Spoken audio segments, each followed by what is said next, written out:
ناظرین، آپ کی میزبان فائقہ حسین دی نیوز آف ورلڈ میں ایک نئی نیوز کے ساتھ حاضر ہوئی ہیں۔ تو میں آج آپ لوگوں کو بتانے جا رہی ہوں کہ جیسا کہ سوشل میڈیا پر بہت سے دنوں سے ایک خبر گردش کر رہی ہے، جیسا کہ کل ہی آپ نے دیکھا کہ ایک بڑی خبر سب کے سامنے آئی ہے کہ چین کے اشتراک سے پاکستان کا پہلا سیٹلائٹ چاند کے سفر پر روانہ ہو گیا۔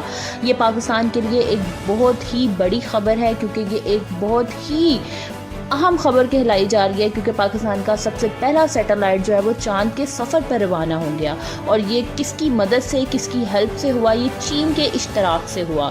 تو میں آپ کو بتاتی ہوں کہ پاکستان کا پہلا سیٹلائٹ آئی کیوب قمر، جس کو نام دیا گیا آئی کیوب قمر، چاند کے سفر پر روانہ ہو گیا۔